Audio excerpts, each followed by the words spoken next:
Varicose veins కి సరైన చికిత్స కోసం సంప్రదించండి ఎవిస్ హాస్పిటల్. నమస్కారం. మాఘపురాణం 21వ రోజు పారాయణలోకి వచ్చాం. ఈ మాఘపురాణంలోని తొలి గాథలన్నీ కూడా వశిష్ఠ మహర్షి మన దిలీప మహారాజుకు తెలియజేసిన గాథలుగా కనపడతాయి. కొన్ని గాథలు సూత మహాముని ఋషులకి మునులకి నైమిషారణ్యంలో చెప్పిన గాథల్లాగా కూడా కనిపిస్తాయి. అయితే ఇప్పుడు ప్రస్తుతం మనం చదువుతున్న గాథ ఏంటంటే, దత్తాత్రేయ స్వామివారు త్రిమూర్త్యాత్మక స్వరూపుడు బ్రహ్మ విష్ణు మహేశ్వరుల అంశతోటి జన్మించాడు.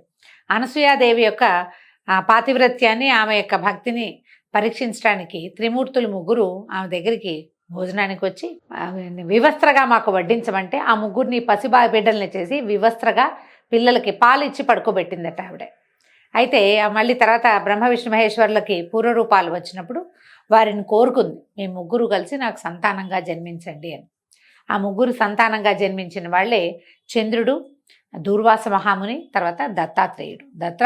దత్తాత్రేయుడిలో ముగ్గురి అంశలు ఒకేసారి రూపుదిద్దుకున్న స్వరూపంగా మనకి కనిపిస్తాడు. దత్తాత్రేయ స్వరూపమే చాలా విచిత్రంగా ఆశ్చర్యజనకంగా ఉంటుంది. అయితే ఈ లోక కళ్యాణార్థమే దత్తాత్రేయుడు అవతరించాడని చెప్తారు. దత్తాత్రేయుని కాలంలో మాహిష్మతి అనే నగరానికి రాజధానిగా చేసుకుని కార్తవీర్యార్జునుడు అనే మహారాజు పరిపాలించేవాడు. క్షత్రియుడైనటువంటి కార్తవీర్యార్జునుడు మహావిష్ణువు యొక్క ఆయుధమైన సుదర్శన చక్రం యొక్క అంశావతారంగా చెప్పబడతారు. అయితే ఈ కార్తవీర్యార్జునుడికి దత్తాత్రేయుల మీద భక్తి గురి ఉన్నాయి. ఆయనే ఇతని గురువు అనమాట. ఈ క్షత్రియ రాజుకి గురువు దత్తాత్రేయుడు. క్షత్రియుల్లో మేటి అనిపించుకున్న కార్తవీర్యార్జునుడు ఒకసారి తన గురువు అయినటువంటి దత్తాత్రేయుల వారి ఆశ్రమానికి వెళ్ళి, మీ దయ వలన అనేక విషయాలు ధర్మ సందేహాలకి సమాధానాలు తెలుసుకున్నాను, కానీ మాఘమాస విశిష్టత, మాఘమాస వ్రత విధానం గురించి నాకేం తెలీదు, దాని గురించి తెలియజేయమంటే అప్పుడు దత్తాత్రేయుల వారు కార్తవీర్యార్జునుడికి తెలియజేసిన గాథని మనం వింటున్నాం. ఓ రాజా, భరతఖండం పుణ్యనదులకు పుట్టినిల్లు. ఇక్కడున్న నదులు ప్రపంచంలో ఇంకెక్కడా లేవు. వీటిల్లో ప్రధానమైనవి 12. బృహస్పతి ఒక్కొక్క సంవత్సరము ఒక్కొక్క రాశిలో సంచరించినప్పుడు ఆయా నదులకి పుష్కరాలు వస్తాయి. అట్టి పవిత్రమైన నదులలో స్నానం చేసి దాన ధర్మాలు చేస్తే విశేషమైన ఫలితం సిద్ధిస్తుంది. మనకు తెలుసు, ఈ సంవత్సరము గంగా నదికి పుష్కరాలు సంభవించినాయి. పుష్కరుడు గంగా నదిలో ఉంటాడు. ఆది పుష్కరాలు అయిపోయినాయి, అంత్య పుష్కరాలు మళ్ళీ ఏప్రిల్లో వస్తాయి, దగ్గరలోకి వచ్చేసినట్టున్నాయి. అయితే మనం ఏం చేయొచ్చు, గంగానదిలో ఈ సంవత్సరంలో కనుక వెళ్ళి గంగలో స్నానం చేయగలిగితే ఇంకా దగ్గరకు వచ్చేస్తుంది. కానీ మధ్యాహ్నం వేళ, అపరాహ్నం వేళ పుష్కరుడు ఉంటాడట నీళ్లలో. ఆ సమయంలో స్నానం చేస్తే ఈ పుష్కర కాలంలో స్నానం చేసిన ఫలితం లభిస్తుంది. మహాశివరాత్రి నాడు పవిత్ర స్నానాలు చేయటానికి అత్యంత పుణ్యదాయకమైన కాలం. ఆనాడు దాన ధర్మాలు, శివునికి విశేష పూజలు, శివలింగార్చనలు చేయాలి. మహాశివరాత్రి హిందువులకు గొప్ప పుణ్యకాలం. శివరాత్రి నాడు శివాలయాలకు వెళ్ళటము, శివుని దర్శించి విశేష పూజలు జలపటము, ధూపదీప నైవేద్యాలు, అభిషేకాలు, అర్చనలు, భజనలు, సంకీర్తనలు, హరికథలు, పురాణ శ్రవణాది కార్యక్రమాలు నిర్వహించటము, చూడటము, వినడము చేయవలను. శివరాత్రి నాడు జాగరణ, ఉపవాసాది కృత్యాలు చేస్తే చెప్పనలవి కానంత పుణ్యం సంపాదించుకోవచ్చు. వారికి ఉన్న సమస్త పాపాలు కూడా హరించుకుపోతాయి. పుణ్యాత్ములై పరమపద కైవల్య ప్రాప్తిని పొందుతారు, జన్మరాహిత్యాన్ని పొందుతారు. ఈ జన్మజన్మల పాపాలు, క్లేశాలు అన్నీ కూడా తొలగిపోతాయి. మాఘమాసమే అత్యంత పుణ్యప్రదమైన మాసం. అందులోనూ ఆ మాసంలో వచ్చేటువంటి మహాశివరాత్రి యొక్క మహాత్మ్యాన్ని వర్ణించనలవి కాదు. ఒక మాఘ స్నానం చేసి, అంటే ఉదయమే చేసేయాలి స్నానం. ఒక సద్బ్రాహ్మణుడికి దాన ధర్మాలు చేస్తే పంచమహాపాతకాలు పటాపంచలైపోతాయి, ముక్తి పదాన్ని పొందగలుగుతాం. దీనికి నిదర్శనంగా ఒక గాథ చెప్తానని దత్తాత్రేయుల వారు సెలవిచ్చిన గాథని మనం వింటున్నాం అన్నమాట. పూర్వం గంగానదీ తీరంలో ఉత్తర భాగమందు భాగ్యనగరం అనే పట్టణం ఉండేది. పేరుకు తగినట్టుగా ఆ పట్టణంలోని సమస్త జనులు మిక్కిలి ఐశ్వర్యవంతులుగా కనపడుతూ ఉండేవారు. అందులో హేమాంబరుడు అనే ఒక గొప్ప వైశ్యుడు ఉండేవాడు. అతను అత్యంత భాగ్యశాలిట. అతనికి 2 కుమారులు ఉన్నారు. తండ్రి ధనార్జనలో కడు నేర్పరిగా ప్రసిద్ధికెక్కాడు. వ్యాపారస్తులు ఒక్కొక్కళ్ళు ట్యాక్ట్ఫుల్గా వ్యాపారం చేస్తారు, వాళ్ళకి ఎక్కువ సంపాదన ఉంటుంది. దానికి విరుద్ధంగా కుమారులిద్దరూ ఖర్చు పెట్టడంలో అత్యంత నేర్పరులుగా ఉన్నారనమాట. ఎంత బాగా డబ్బులు ఖర్చు పెట్టచ్చో వాళ్ళని చూసే నేర్చుకోవచ్చట. డబ్బు సంపాదించడం నేర్చుకోండి ప్రతిరోజు కొడుకులిద్దరికీ హితబోధలు చేసేవాడట హేమాంబరుడు. కానీ వాళ్ళిద్దరూ వినిపించుకునేవాళ్ళు కాదు. నాన్న ఎప్పుడు ఇలాగే అంటుంటాడని పట్టించుకునేవాళ్ళు కాదు. ఎంత దూషించినా, తండ్రి తిట్టిపోసినా దులుపుకుని వెళ్ళిపోయేవాళ్ళు. మళ్ళీ మధ్యాహ్నానికి మామూలే అనమాట. మరికొంతకాలానికి వార్ధక్యం మీద పడ్డంతో హేమాంబరుడు మరణించాడు. కుమారులిద్దరూ ఆస్తిని సమభాగాలుగా చేసుకుని ఇష్టానుసారంగా వ్యవహరిస్తూ ధనాన్ని దుబారా చేయటం మొదలుపెట్టారు. ఒక వ్యాపారం నడుస్తూ ఉండి ఖర్చు కూడా పెడితే ఖర్చు వ్యాపారం కొంచెం సమానంగా ఉంటాయి. వ్యాపారం చేయకుండా ఖర్చే పెడితే ఇక సమానం ఏం లేదు, అంతా అయిపోవటమే. వీళ్ళ సంగతి కూడా అలాగే అయిందట.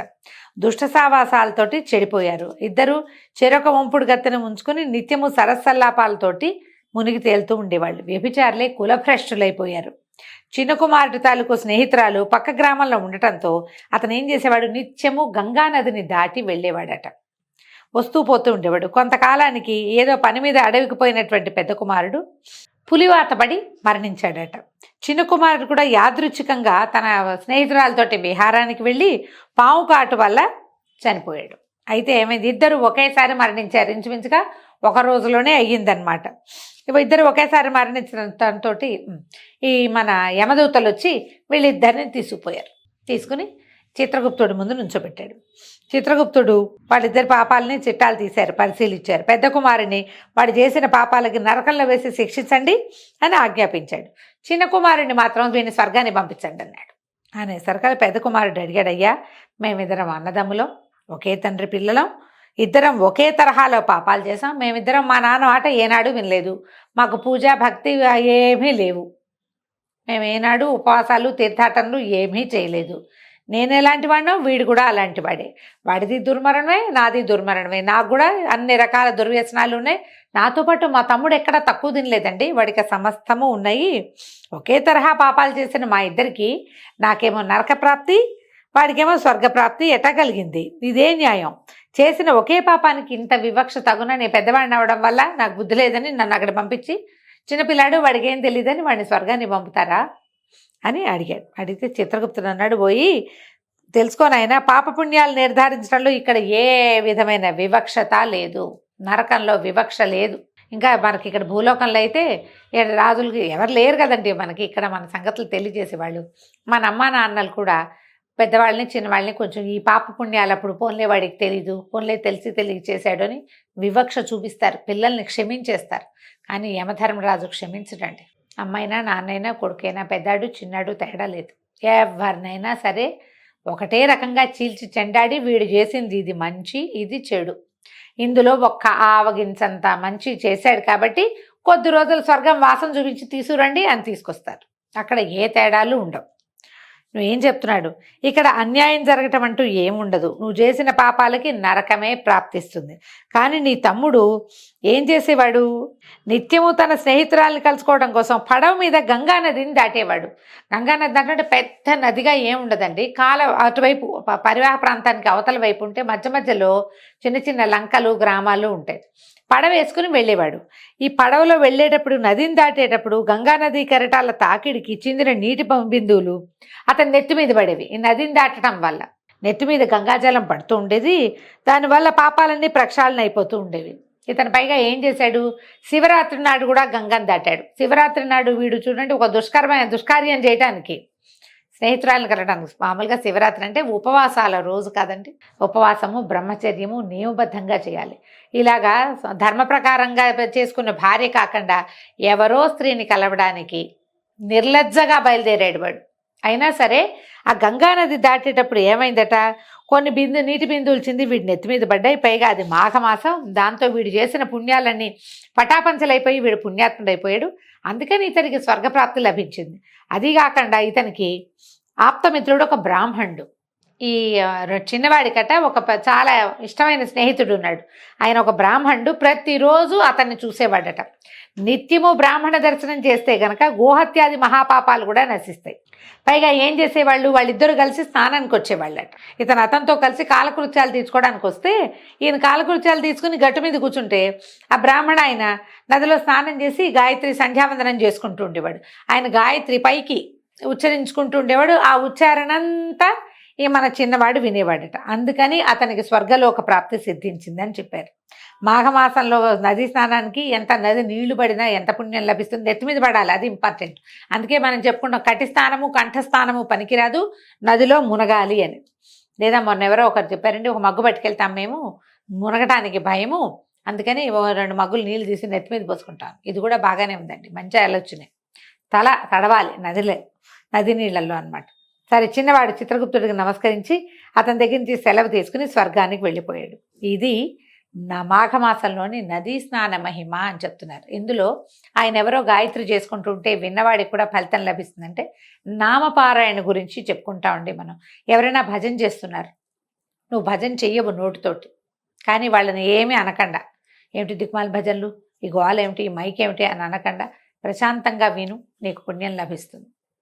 ఎప్పుడైనా ఒక మాట అదేదో మంచి ట్యూన్లో ఉంది, బాగుంది, సడన్గా నీకు నోటికి కూడా 4 మాటలు వస్తాయి, 4 పదాలు వస్తాయి, పైకను, అది కూడా మంచిది. అసలు కలియందు నామపారాయణే చాలా ముఖ్యమైనదిగా చెప్తారు. దేవాలయ దర్శనము, నామపారాయణ ఈ 2 చాలా ఫలితాన్ని ఇస్తాయండి. అవి ఎవరెవరి అవకాశాన్ని బట్టి వాళ్ళు మనకి వీలుగా ఉండేలాగా కల్పించుకుంటే బాగుంటుంది. దీంతో 21వ రోజు పారాయణ పూర్తయిందండి. రేపు ఉదయం 22వ రోజు పారాయణలో మళ్ళీ కలుసుకుందాం. నమస్కారం.